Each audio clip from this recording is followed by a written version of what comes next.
It's always a pleasure to welcome Rob Vanstone to the program, the award-winning columnist from Post Media and Regina Leader Post, and Candy making an appearance as well. How you doing, RV and Candy? Hi, Rod. How you doing? Good. Good. What's Candy got? Cute. What's Candy got to? What does Candy think of the Winnipeg Jets moves on Monday? Well, she thinks it was kind of rough. A rough day for the Jets.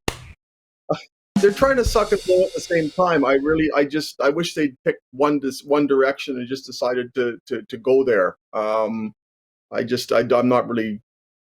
not really too elated over the way Monday unfolded, but the whole season has been that way. So why isolate Monday?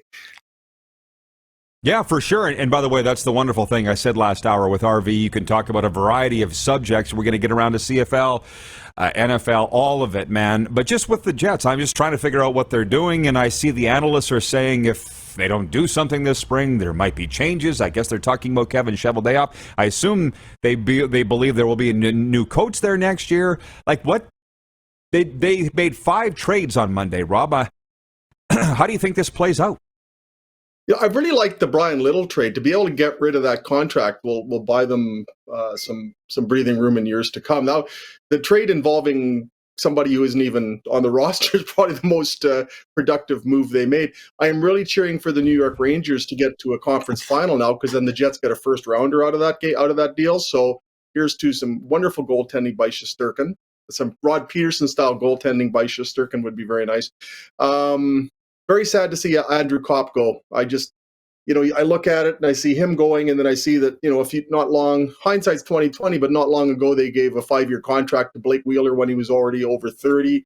You're seeing a diminishing Blake Wheeler now. They gave a 5-year contract to Dustin Buffalo, and he's no longer even there. And then they lose a 27-year-old Andrew Kopp because they're in a salary cap squeeze, and they couldn't extend him last summer. So I see where they've put too much money into diminishing assets, and now you get a player right in his prime who's no longer there. Somebody who liked Winnipeg, and it was just an evolving player there. So that irks me a little bit. But aren't you cute?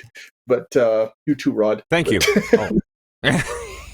RV, what are your grades of head coach Dave Lowry since taking over for Paul Maurice on December 17th? And also, what's your grade for Kevin Cheveldayoff, body of work the last decade in Winnipeg? Should that be coming to an end? I think Kevin Cheveldayoff, if I look at the team that they have on the ice right now, it's clearly underperformed. But coming into that season, I really didn't see any flaws. When they got Brendan Dillon, when they added Nate Schmidt, when they didn't lose Dylan DeMello in the expansion draft, I thought, now they've been able to bring Mason Appleton back, which I think is a nice move for the Jets. I looked at that team and I just thought, I think they've got most of the requisite pieces there. I didn't really see what there was a issue, maybe a backup goaltender, but then Comrie's played well this year. So I think they need a coach that can come in and have a Bruce Boudreau type effect on this team. They can come in and have a Craig Berube type effect on this team. I think Paul Maurice read the room correctly and realized that I think they'd squeeze that tube under him as much as they were going to. And that's not a criticism of Paul Maurice. That's the reality of coaching. And he understood it, and he stepped aside. Dave Lowry, they're the same. Well, I'm not even sure they're the same team under Dave Lowry. I just haven't seen enough there to really make me think that is the answer. I think they need a coach to come in there with no attachments to anybody. And I realize Dave Lowry hasn't been there a long time, but he's the father of one of the players in the team, so there's attachments even going back before Dave Lowry joined the Jets. I think they need somebody to come in and really make people a little uncomfortable around there. The other thing they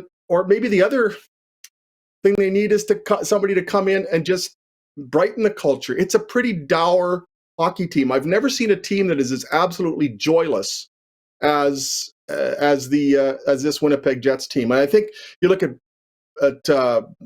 Blake Wheeler, their captain. He's pretty irascible. He's very serious. I think that's rubbed off on a few guys. I just don't think that team really radiates we're having fun playing the game. It always looks like, even after they win, that like they just had a root canal without anesthetic or Novocaine. And I think either you need a coach to come in and just rattle the culture, or they need somebody to come in there and make it fun. I don't see that the status quo is passable here. Wonderful analysis, and you're right. Well, you see Scheifele, Wheeler, it almost seems toxic with what's going on there, and you throw the media in, and it's not. Hey, everybody, thanks for watching the RP Show on YouTube. And don't forget, we're live daily on YouTube from noon to 2 Eastern. If you like what you see, hit subscribe. And if you like the program, check around for other segments of The Rod Pedersen Show here on YouTube.